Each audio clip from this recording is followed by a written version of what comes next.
नमो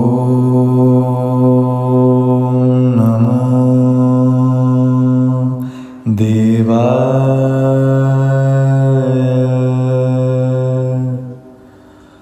ॐ नमो देवाय।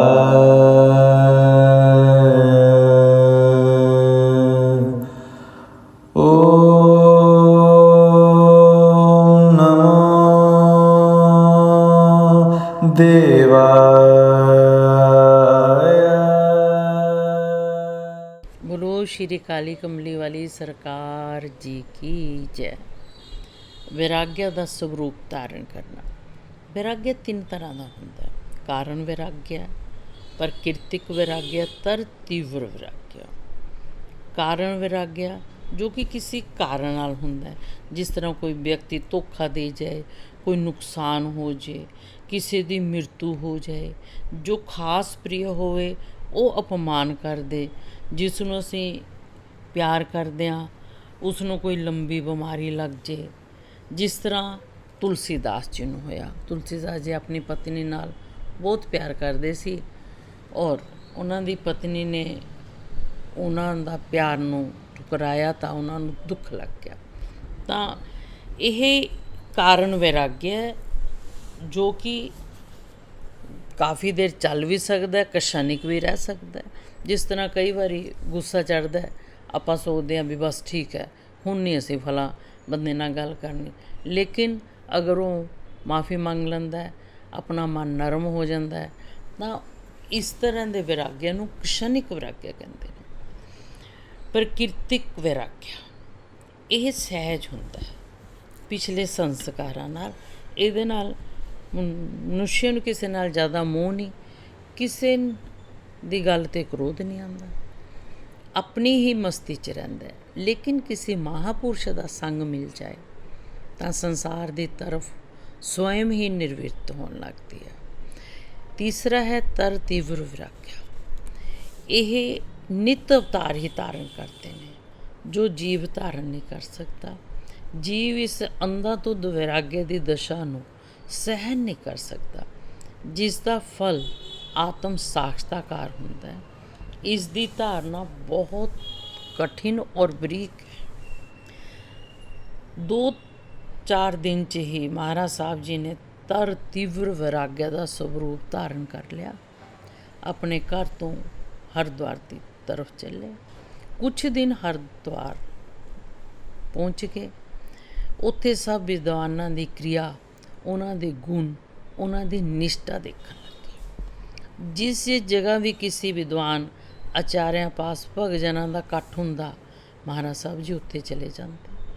ਇਸ ਤਰ੍ਹਾਂ ਹਰਿਦੁਆਰ ਦੇ ਵਿਦਵਾਨਾਂ ਦੇ ਜਿੰਨੇ ਵੀ ਧਰਮ ਅੱਡੇ ਸਭ ਦੇਖਦੇ ਰਹੇ, ਲੇਕਿਨ ਮਹਾਰਾਜ ਸਾਹਿਬ ਜੀ ਨੂੰ ਕੋਈ ਵੀ ਅਨੁਕੂਲ ਨਹੀਂ ਮਿਲਿਆ।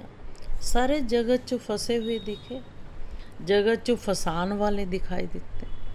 ਇੱਕ ਮਹਾਤਮਾ ਬ੍ਰਿਤਾਨੰਦ ਜੀ ਕਾਫੀ ਅੱਛੇ ਗੁਣ ਵਾਲੇ ਮਹਾਤਮਾ ਜੀ ਸੀ, ਜੋ ਕਿ ਸਰਲ ਬਿਰਤੀ ਨਾਲ ਪਰਮੇਸ਼ਵਰ ਦੀ ਆਰਾਧਨਾ 'ਚ ਲੱਗੇ ਹੋਏ ਸੀ। ਕੁਛ ਗੁਣ ਉਹਨਾਂ 'ਚ ਪਰਮੇਸ਼ਵਰ ਦੀ ਆਰਾਧਨਾ ਦੇ ਹੀ ਸੀ। ਉਹਨਾਂ ਪਾਸ ਵੀ ਕਾਫੀ ਇਕੱਠ ਹੁੰਦਾ ਸੀ। ਮਹਾਰਾਜ ਸਾਹਿਬ ਜੀ ਵੀ ਉਹਨਾਂ ਦੇ ਸਾਹਮਣੇ ਜਾ ਕੇ ਬੈਠ ਕੇ ਤਾਂ ਉਹਨਾਂ ਨੇ ਪੁੱਛਿਆ ਕਿ ਤੁਸੀਂ ਕਿੱਥੋਂ ਆਏ ਹੋ ਔਰ ਇਸ ਜਗ੍ਹਾ ਆਉਣ ਦਾ ਕਿਆ ਪ੍ਰਯੋਜਨ ਹੈ। ਮਹਾਰਾਜ ਜੀ ਨੇ ਕਿਹਾ, ਜਿਸ ਪਾਰ ਬ੍ਰਹਮ ਤੋਂ ਅਸੀਂ ਆਏ ਹਾਂ ਉਸੇ ਦੀ ਪ੍ਰਾਪਤੀ ਕਰਨ ਲਈ ਉਰੇ ਆਏ ਹਾਂ।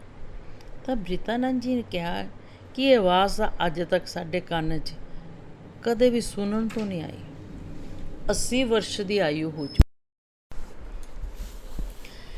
ਪਰੰਤੂ ਅੱਜ ਤੱਕ ਕਿਸੇ ਵੀ ਜੀਵ ਨੇ ਐਸਾ ਸ਼ਬਦ ਨਹੀਂ ਕਿਹਾ ਕਿ ਪਾਰ ਬ੍ਰਹਮ ਤੋਂ ਆਇਆ ਉਸੇ ਦੀ ਪ੍ਰਾਪਤੀ ਦੇ ਲਈ ਕੰਮ ਕਰਨਾ।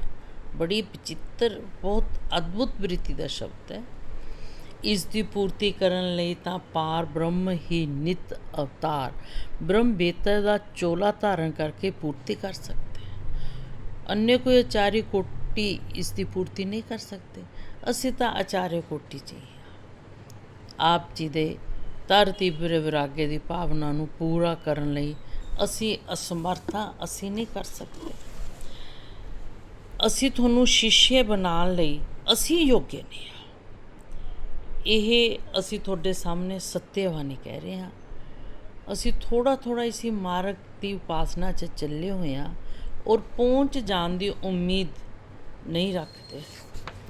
ਸ਼੍ਰੀ ਮਹਾਰਾਜ ਸਾਹਿਬ ਜੀ ਨੇ ਉਹਨਾਂ ਦੀ ਐਸੀ ਸੱਤਿਆ ਧਾਰਨਾ ਔਰ ਦੀਨ ਵਚਨ ਸੁਣ ਕੇ ਕਿਹਾ, ਸਵਾਮੀ ਜੀ ਜੋ ਚੱਲ ਪੈਂਦਾ ਉਹ ਕਦੇ ਨਾ ਕਦੇ ਪਹੁੰਚ ਜਾਂਦਾ।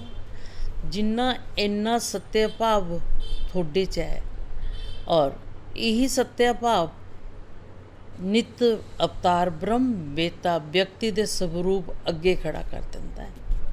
ਉਸ ਦੇ ਨਾਲ ਇੰਨੀ ਵਾਰਤਾ ਕਰਕੇ ਸ਼੍ਰੀ ਮਹਾਰਾਜ ਸਾਹਿਬ ਜੀ ਰਿਸ਼ੀਕੇਸ਼ ਨੂੰ ਚੱਲ ਪਏ। ਰਿਸ਼ੀਕੇਸ਼ ਪਹੁੰਚ ਕੇ ਜਿਸ ਤਰ੍ਹਾਂ ਹਰਿਦੁਆਰ ਸਭ ਆਚਾਰਿਆਂ ਨੂੰ ਦੇਖ ਰਹੇ ਸੀ, ਉਸ ਤਰ੍ਹਾਂ ਹੀ ਰਿਸ਼ੀਕੇਸ਼ ਵੀ ਸਾਰੇ ਆਚਾਰਿਆਂ ਨੂੰ ਦੇਖਿਆ। ਉੱਥੇ ਵੀ ਸ਼੍ਰੀ ਮਹਾਰਾਜ ਸਾਹਿਬ ਜੀ ਨੂੰ ਇੱਕ ਹੀ ਵਿਅਕਤੀ ਮਿਲਿਆ ਜਿਸ ਦਾ ਨਾਮ ਸੁਤੇਨੰਦ ਜੀ ਸੀ। ਜਦੋਂ ਉਹਨਾਂ ਪਾਸ ਸ਼੍ਰੀ ਮਹਾਰਾਜ ਜੀ ਗਏ ਤਾਂ ਉਹਨਾਂ ਨੇ ਇਹੀ ਪੁੱਛਿਆ ਵੀ ਤੁਸੀਂ ਕਿੱਥੋਂ ਆਏ ਹੋ ਔਰ ਕੀ ਕੰਮ ਹੈ। ਮਹਾਰਾਜ ਸਾਹਿਬ ਜੀ ਨੇ ਉਹਨਾਂ ਨੂੰ ਵੀ ਉਹੀ ਉੱਤਰ ਦਿੱਤਾ ਜੋ ਬ੍ਰਿਤਾਨੰਦ ਨੂੰ ਦਿੱਤਾ ਸੀ। ਸੁਤੇਨੰਦ ਜੀ ਨੇ ਵੀ ਉਸ ਤਰ੍ਹਾਂ ਹੀ ਉੱਤਰ ਦਿੱਤਾ ਜਿਸ ਤਰ੍ਹਾਂ ਬ੍ਰਿਤਾਨੰਦ ਜੀ ਨੇ ਦਿੱਤਾ ਸੀ। ਉਹ ਵੀ ਸਰਲ ਬ੍ਰਿਤੀ ਸੱਤੇ ਬੋਲਣ ਵਾਲੇ ਪੁਰਸ਼ ਸੀ। ਉਸਨੇ ਵੀ ਸ਼੍ਰੀ ਮਹਾਰਾਜ ਸਾਹਿਬ ਜੀ ਨੂੰ ਇਸ ਤਰ੍ਹਾਂ ਹੀ ਕਿਹਾ ਵੀ ਇਸ ਤਰ੍ਹਾਂ ਦਾ ਤੀਵਰ ਵਿਰਾਗੇ ਦੀ ਦਸ਼ਾ ਨੂੰ ਅਸੀਂ ਸੰਭਾਲ ਨਹੀਂ ਸਕਦੇ, ਅਸੀਂ ਤੁਹਾਡੇ ਗੁਰੂ ਬਣਨ ਦੇ ਯੋਗ ਨਹੀਂ। ਸ਼੍ਰੀ ਕਾਲੀ ਕੰਬਲੀ ਵਾਲੀ ਸਰਕਾਰ ਜੀ ਹਰਿਦੁਆਰ ਤੋਂ ਰਿਸ਼ੀਕੇਸ਼ 'ਚ ਆਪਣੇ ਭਗਤਾਂ ਨੂੰ ਦਰਸ਼ਨ ਦਿੰਦੇ ਹੋਏ ਕੁੱਲੂ ਦੀ ਪਹਾੜੀਆਂ 'ਚ ਪਹੁੰਚ ਕੇ ਉੱਥੇ ਘੁੰਮਣ ਫਿਰਨ ਲੱਗੇ। ਜੰਮੂ ਦੀ ਪਹਾੜੀ 'ਚ ਇੱਕ ਸਿੱਧ ਪੁਰਸ਼ ਰਹਿੰਦਾ ਸੀ। ਉਹ ਜੜੀ ਬੂਟੀਆਂ ਦੁਆਰਾ ਆਪਣੇ ਸਵਰੂਪ ਨੂੰ ਬਦਲ ਲੈਂਦਾ ਸੀ ਔਰ ਰਸਾਇਣ ਦਾ ਕੰਮ ਵੀ ਜਾਣਦਾ ਸੀ। ਸ਼੍ਰੀ ਮਹਾਰਾਜ ਸਾਹਿਬ ਜੀ ਜਦ ਉਸ ਦੇ ਸਥਾਨ 'ਤੇ ਪਹੁੰਚੇ, ਉਸ ਨੂੰ ਬੜਾ ਆਸ਼ਚर्य ਹੋਇਆ। ਕੋਈ ਮਨੁੱਖ ਪਹਾੜੀਆਂ 'ਚ ਕੈਸੇ ਪਹੁੰਚ ਗਿਆ, ਇਸ ਪ੍ਰਦੇਸ਼ ਦਾ ਵੀ ਨਹੀਂ। ਉਹ ਮਹਾਰਾਜ ਸਾਹਿਬ ਜੀ ਨੂੰ ਪੁੱਛਣ ਲੱਗਿਆ ਵੀ ਤੁਸੀਂ ਇਸ ਪਹਾੜੀਆਂ 'ਚ ਇੰਨੀ ਬੇਫਿਕਰੀ ਨਾਲ ਘੁੰਮ ਰਹੇ ਹੋ, ਤੁਹਾਨੂੰ ਕੋਈ ਡਰ ਨਹੀਂ ਲੱਗਦਾ? ਕੋਈ ਮੰਤਰ ਵਿਦਿਆ ਪ੍ਰਤੱਖ ਰੂਪ ਨਾਲ ਚੱਲ ਰਹੀ ਹੋਵੇ, ਤੁਹਾਨੂੰ ਕੋਈ ਨਾ ਕੋਈ ਮੰਤਰਾਂ ਦੇ ਦੁਆਰਾ ਦੁੱਖ ਦੇਣ ਦੀ ਚੇਸ਼ਟਾ ਕਰੇਗਾ। ਮਹਾਰਾਜ ਸਾਹਿਬ ਜੀ ਨੇ ਕਿਹਾ ਕਿ ਮੰਤਰਕ ਵਿਦਿਆ ਤਾਂ ਜੀਵਾਂ 'ਤੇ ਚੱਲਦੀ ਹੈ, ਪਰਮੇਸ਼ਰ 'ਤੇ ਨਹੀਂ ਚੱਲਦੀ। ਇਹ ਗੱਲ ਸੁਣ ਕੇ ਉਸ ਨੂੰ ਹੋਰ ਗੁੱਸਾ ਪੈਦਾ ਹੋ ਗਿਆ ਔਰ ਕਹਿਣ ਲੱਗਿਆ ਵੀ ਇੰਨਾ ਘਮੰਡ, ਆਪਣੇ ਆਪ ਨੂੰ ਪਰਮੇਸ਼ਰ ਕਹਿ ਰਹੇ ਹੋ, ਹੁਣੇ ਮੰਤਰ ਦੁਆਰਾ ਤੁਹਾਡੀ ਬਾਹਾਂ ਨੂੰ ਕੱਟ ਦਿੰਦਾ। ਉਸਨੇ ਮੰਤਰ ਪ੍ਰਹਾਰ ਕਰਨ ਲੱਗਿਆ, ਯਾਨੀ ਕਿ ਉਸਦੇ ਪਾਸ ਸਿੱਧੀ ਸੀ, ਉਹ ਆਪਣੀ ਸਿੱਧੀ ਵਰਤਣ ਲੱਗਿਆ, ਸਾਰੀ ਨਿਸ਼ਫਲ ਹੋਣ ਲੱਗੀ। ਕਿਸੇ ਵੀ ਮੰਤਰ ਨੇ ਕੋਈ ਕੰਮ ਨਹੀਂ ਕੀਤਾ ਤਾਂ ਸਿੱਧੇ ਦੀਆਂ ਅੱਖਾਂ ਖੁੱਲ੍ਹ ਗਈਆਂ। ਬੜੇ ਆਸ਼ਚर्य ਦੀ ਗੱਲ ਹੈ। ਵਿਚਾਰਨ ਲੱਗਿਆ ਕਿ ਕਿਤੇ ਪਰਮੇਸ਼ਵਰ ਮਨੁੱਖ ਦੇ ਰੂਪ 'ਚ ਮ੍ਰਿਤੂ ਮੰਡਲ 'ਚ ਤਾਂ ਨਹੀਂ ਆ ਗਏ। ਇਸ ਭਾਵ ਨੂੰ ਲੈ ਕੇ ਮਹਾਰਾਜ ਜੀ ਦੇ ਚਰਨਾਂ 'ਚ ਗਿਰ ਗਿਆ, ਕਹਿਣ ਲੱਗਿਆ ਆਪ ਜੀ ਮਨੁੱਖ ਨਹੀਂ ਹੋ, ਆਪ ਤੋਂ ਪਾਰ ਬ੍ਰਹਮ ਪਰਮੇਸ਼ਵਰ ਹੋ। ਆਪ ਜੀ ਨੂੰ ਕਸ਼ਟ ਦੇਣ ਲਈ ਜੋ ਵੀ ਮੰਤਰ ਚਲਾਏ ਉਸ ਗੱਲ ਦੀ ਮੈਂ क्षमा ਮੰਗਦਾ। ਮਹਾਰਾਜ ਸਾਹਿਬ ਜੀ ਉੱਥੋਂ ਚੱਲਣ ਲੱਗੇ ਤਾਂ ਉਹ ਸਿੱਧ ਮਹਾਰਾਜ ਜੀ ਦੇ ਚਰਨਾਂ 'ਚ ਗਿਰ ਕੇ ਬੇਨਤੀ ਕਰਨ ਲੱਗਿਆ ਵੀ ਹੇ ਪ੍ਰਭੂ, ਮੈਂ ਤੁਹਾਨੂੰ ਨਹੀਂ ਜਾਣ ਦੂੰਗਾ, ਮੈਂ ਤੁਹਾਡੀ ਪੂਰੀ ਸੇਵਾ ਕਰੂੰਗਾ ਔਰ ਉਰੇ ਰੱਖੂੰਗਾ। ਨਾ ਜਾਣੇ ਕਿੰਨੇ ਜਨਮਾਂ ਤੋਂ ਬਾਅਦ ਇਸ ਸਮੇਂ ਪ੍ਰਾਪਤ ਹੋਇਆ, ਮੇਰੇ ਸਥਾਨ 'ਤੇ ਤੁਸੀਂ ਬਤਾ ਰਹੇ ਹੋ। ਮੈਂ ਅਹਮ ਨਾਲ ਭਰਿਆ ਹੋਇਆ ਸੀ ਔਰ ਤੁਹਾਡਾ ਸਿਮਰਨ ਕਰਨਾ ਹੀ ਭੁੱਲ ਗਿਆ। ਤੁਹਾਡੀ ਮਹਾਨ ਕਿਰਪਾ ਇਸ ਦਾਸ 'ਤੇ ਹੋਈ ਕਿ ਤੁਸੀਂ ਆਪ ਆ ਕੇ ਦਰਸ਼ਨ ਦਿੱਤੇ।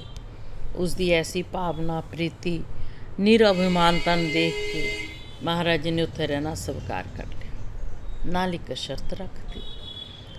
ਪ੍ਰਭੂ ਜੀ ਨੇ ਫਰਮਾਇਆ ਕਿ ਅਗਰ ਕਿਸੇ ਸਿੱਧੀ ਦੁਆਰਾ ਕਿਸੇ ਤਰ੍ਹਾਂ ਦਾ ਵੀ ਉਪਦਰਵ ਕਰੋਗੇ ਤਾਂ ਅਸੀਂ ਉਰੋਂ ਚਲੇ ਜਾਵਾਂਗੇ। ਉਸ ਸਿੱਧ ਨੇ ਗੱਲ ਨੂੰ ਮਨਜ਼ੂਰ ਕਰ ਲਿਆ। ਉਹ ਕੋਈ ਮੰਤਰ ਸਿੱਧੀ ਦੁਆਰਾ ਬੁਰਾ ਕਰਮ ਨਹੀਂ ਕਰੇਗਾ ਔਰ ਤੁਹਾਡੀ ਸੇਵਾ 'ਚ ਰਹੂੰਗਾ। ਮਹਾਰਾਜ ਸਾਹਿਬ ਜੀ ਉਸ ਦੇ ਪਾਸ ਰਹਿਣ ਲੱਗ ਗਏ, ਸੇਵਾ ਕਰਨ ਲੱਗ ਗਿਆ। ਇਸੇ ਤਰ੍ਹਾਂ ਸੇਵਾ ਕਰਦੇ ਹੋਏ ਜਦ 6 ਮਹੀਨੇ ਬੀਤ ਗਏ, 7ਵਾਂ ਮਹੀਨਾ ਸ਼ੁਰੂ ਹੋਇਆ ਤਾਂ ਇੱਕ ਦਿਨ ਉਹ ਸਿੱਧ ਪਹਾੜੀ ਗਾਮ 'ਚ ਦੁੱਧ ਲੈਣ ਗਿਆ। ਇੱਕ ਘਰ 'ਚ ਉਸਨੇ ਦੁੱਧ ਦੀ ਆਵਾਜ਼ ਦਿੱਤੀ, ਘਰ ਤੋਂ ਜਵਾਬ ਆਇਆ ਕਿ ਗਊ ਅੱਜ ਮਿਲੀ ਨਹੀਂ ਜੀ। ਤਾਂ ਉਹਨਾਂ ਨੇ ਕਿਹਾ ਗਊ ਤਾਂ ਹੁਣੇ ਮਿਲ ਜੂਗੀ। ਸਿੱਧ ਨੇ ਅੱਗੇ ਹੋ ਕਰ ਗਊ ਦੀ ਪਿੱਠ 'ਤੇ ਹੱਥ ਰੱਖਿਆ ਔਰ ਘਰ ਵਾਲਿਆਂ ਨੂੰ ਕਿਹਾ ਕਿ ਇਸ ਦਾ ਦੁੱਧ ਕੱਢੋ, ਇਹ ਦੁੱਧ ਦਊਗੀ। ਗਾਏ ਨੇ ਜਿੰਨਾ ਦੁੱਧ ਸੀ ਸਾਰਾ ਦਿੱਤਾ। ਉਸ ਗ੍ਰਸਤੀ ਨੇ ਦੁੱਧ ਦੀ ਬਾਲਟੀ ਘਰ 'ਚ ਰੱਖ ਲਈ। ਉਸ ਸਿੱਧ ਨੂੰ ਜਵਾਬ ਦਿੱਤਾ ਕਿ ਅੱਜ ਤੁਹਾਨੂੰ ਦੁੱਧ ਨਹੀਂ ਮਿਲੇਗਾ। ਸਿੱਧ ਨੂੰ ਬੜਾ ਗੁੱਸਾ ਆਇਆ ਕਿ ਮੇਰੇ ਕਾਰਨ ਤੁਹਾਡੀ ਗਊ ਨੇ ਦੁੱਧ ਦਿੱਤਾ ਔਰ ਤੁਸੀਂ ਜਵਾਬ ਦੇ ਰਹੇ ਹੋ। ਔਰ ਇਸੀ ਗੁੱਸੇ 'ਚੋਂ ਥੋੜ੍ਹੀ ਦੂਰ ਗਿਆ, ਇੱਕ ਬ੍ਰਿਕਸ਼ ਦੇ ਨੀਚੇ ਇੱਕ ਬੂਟੀ ਨੂੰ ਸੁੰਘ ਕੇ ਭੇੜੀਆ ਦਾ ਰੂਪ ਬਣਾ ਲਿਆ। ਕਿਉਂਕਿ ਜਿਹੜੇ ਸਿੱਧੂ ਹੁੰਦੇ ਨੇ ਇਹਨਾਂ ਪਾਸ ਐਸੀਆਂ ਵਿਦਿਆ ਹੁੰਦੀਆਂ ਨੇ।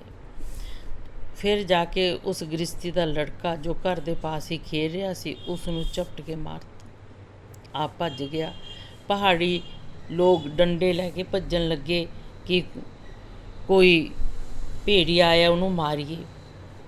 ਤਾਂ ਦੂਰ ਬ੍ਰਿਕਸ਼ ਦੇ ਨੀਚੇ ਜਾ ਕੇ ਬੂਟੀ ਸੁੰਘ ਕੇ ਸਿੱਧ ਨੇ ਉਹੀ ਸਾਧੂ ਰੂਪ ਬਣਾ ਲਿਆ।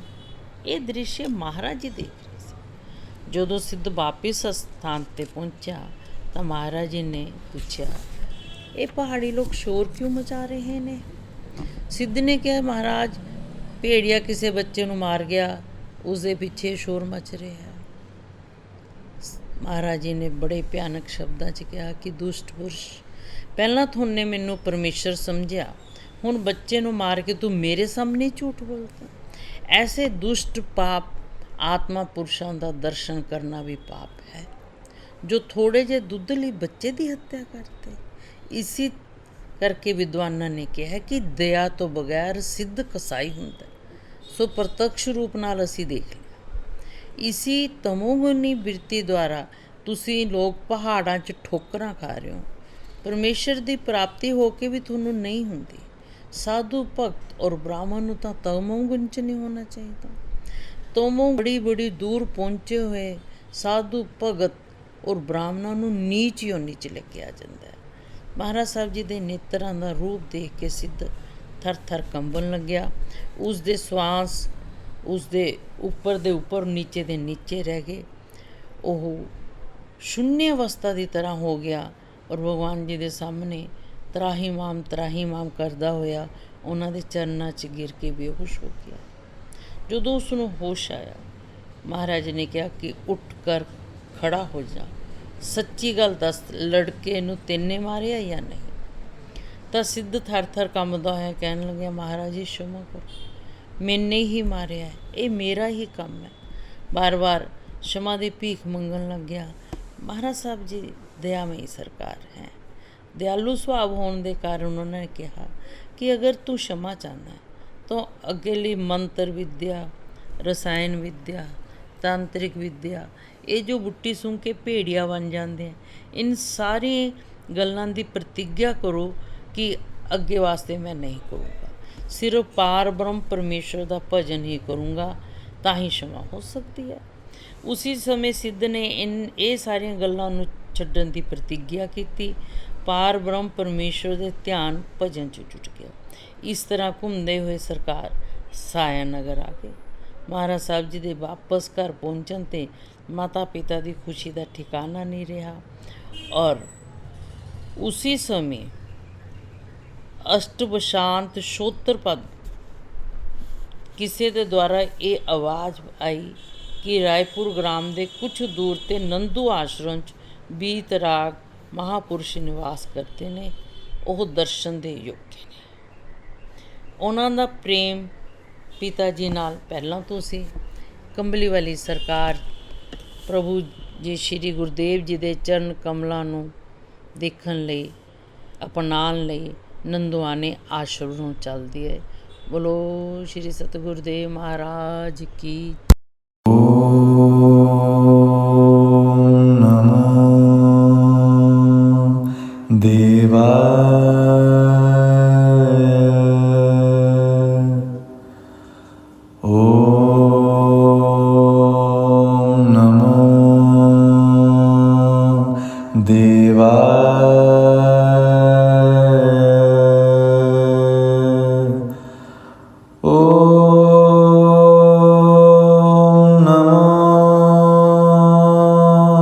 ਦੇਵਾ